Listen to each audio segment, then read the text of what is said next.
Going vegan was one of the best decisions that I made in my life for the animals, for the planet, and for my own health. Yes, everything at once. But I made a lot of mistakes in the beginning of my journey that made me almost give up entirely on veganism. So if you're going vegan or you are in the beginning of your own journey of becoming a vegan, then watch this first. I'm going to share a few things that I wish someone had told me when I was going vegan first, so you can feel your best as you plant your feet onto that path and stay long-term vegan. If you're new here, hi, my name is Aliona. I am a vegan nutrition coach who helps vegan, like probably you, feel good and stay vegan long-term. Personally, I went vegan out of compassion for the animals. I've seen first a bit of earthlings that made me go vegetarian at first. And then I watched Cowspiracy and that closed the deal. I went vegan one day to another. And in the beginning, I was bloated, I was hungry, and I was lost not knowing what to actually eat. And I was bombarded with a lot of questions and a lot of concerns from well-meaning friends trying to pull me back into going and into eating meat and animal products again. And I constantly thought to myself, is this really not fitting me? Is this really not a complete diet? Am I doing something wrong? Or, am I missing some pieces of information? And I want to make your journey a little bit smoother and easier so you don't pose that question to yourself. What I wish I knew is that you still need to eat enough. If you are eating whole food plant-based diet, this is great, but it is often low calorie, fiber rich food that will not give you enough energy, and that will lead you to constant hunger, cravings, obsession with food, and you will feel eventually tired because you are just not consuming enough energy. That was exactly my mistake when I was eating a lot of salads with beans and I was not paying attention to balancing my meals and getting enough energy. And when I say enough energy, usually those simple salads with green leafy greens and beans or lentils and other vegetables will end up being around 200 to 300 calories, and that is absolutely not enough because we should eat around 2000 calories per day.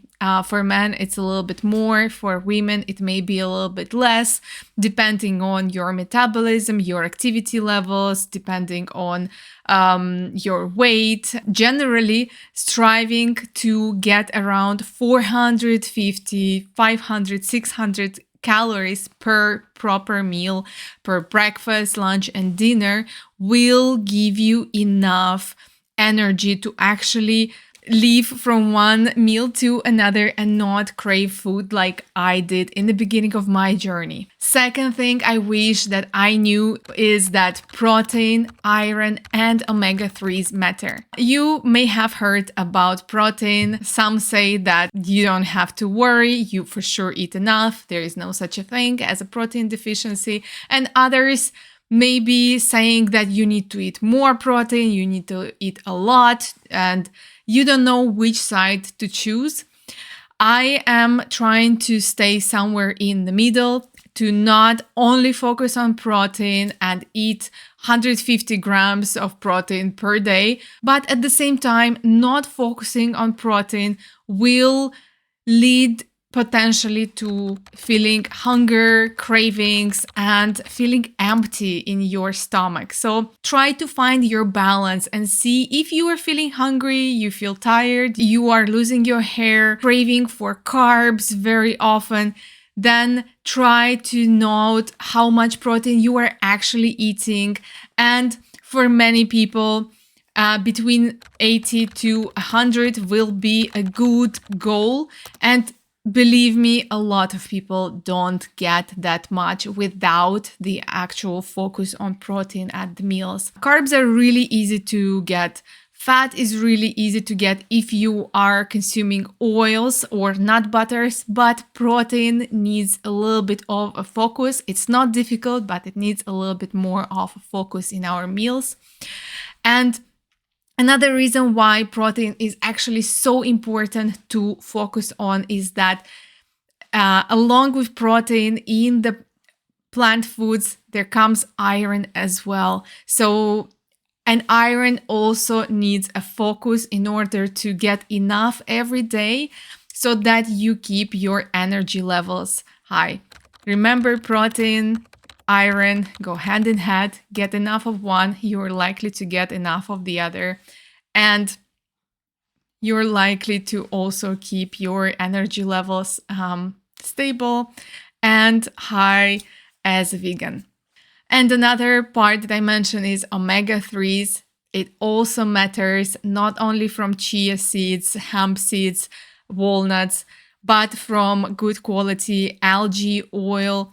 It may be necessary for many of us because our bodies just don't convert ALA to DHA, EPA, which are the forms of omega-3 our bodies actually need.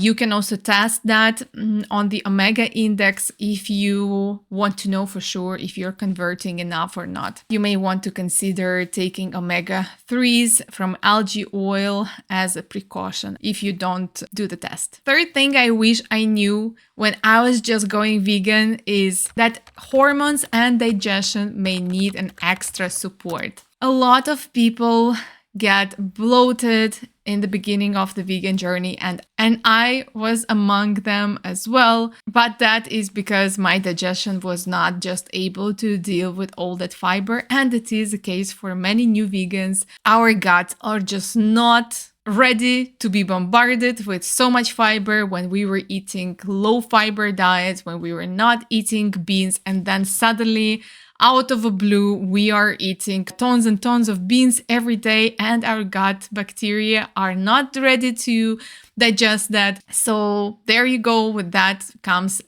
bloating. But if you have a persistent bloating after 2-3 months of going vegan, then it's maybe a sign to look into your digestion and see what is actually causing that. You may need some changes and improvements to help your digestive system cope with the food that you're eating and generally function properly. And the hormones are very closely connected to our digestion. So when the digestion is not on point, the hormones may also get imbalanced. So focusing on your digestion may help improve your hormonal balances too. Fourth thing I wish I knew as a new vegan is that there is no such a thing that one size fits it all when it comes to your plate. It all depends on your energy needs, your cravings, your preferences. So if you see a lot of beautiful plates on Instagram or here on YouTube as well, it may not necessarily be what your body actually needs. Don't try to achieve some sort of perfection in your meals. And certainly if you are someone with the history of disordered eating, when you may be overeating or overthinking food choices, then looking at the daily dozen may not be the best option for you. That was my also mistake. I was trying to strive for perfection when I was going vegan, my first years of being vegan, and I wanted to make sure I get everything on that list of daily dozen.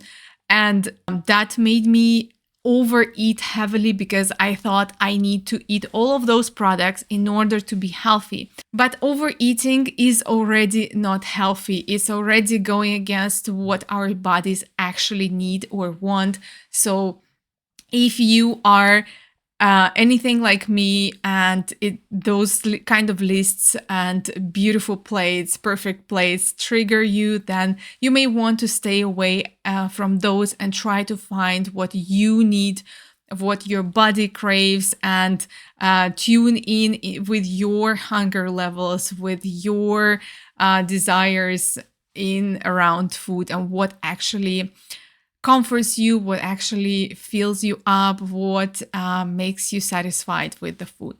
And the last thing that I want to mention here, last thing that I wish I knew in the beginning of my vegan journey, is that being vegan is not just about food. It is so much more than food. But it starts definitely with our food choices, because what we choose to eat few times a day, every day, makes the biggest impact on the animal industry, on the animal farming. So that is a huge step towards an ethical living aligned with your own values. We call it plant-based eating. So plant-based diet is about eating plants only, or some say mostly, but I prefer seeing it as plants only eating. But veganism is about much more than food. It is about approaching animals as sentient beings, as beings who are not here to be exploited. It's about choosing ethical clothing, and it's about finding other levels of how we are actually exploiting animals and trying to not contribute to those areas. It can be challenging to live in the world where we are a minority of people who actually don't want to use animals and see animals as objects, but you are on the right path. Find the support in the communities here, in YouTube, around you. It is so valuable that you are actually going vegan, and it is not difficult at all when you focus on your own values, on living that ethical life that your heart is calling you to. And when you actually focus also on the animals, instead of focusing on your little inconveniences of the food choices or clothes choices, for instance. If you're thinking about going vegan or you're just starting, remember that you don't have to do it perfectly. You can start small and just expand from that as it feels comfortable for you. Find the support in the communities. Find the knowledge out there, and there is plenty. Try to not only focus on the ethical part, but also about nourishing your own body, because it's absolutely essential to stay long-term vegan. Because we all see those videos of ex-vegans, right? And I believe that can be avoided if people actually focus on nourishing themselves as well. And stand for your own values. That's how you make it stick long term. And I'm here to help you do exactly that. So I hope this video was valuable. Let me know in the comments below what are your takeaways, or do you have any concerns or questions that are still left unanswered, and I will be happy to address them in the future videos. And on that note, thank you for sticking around until the end, and I'll see you in the next video.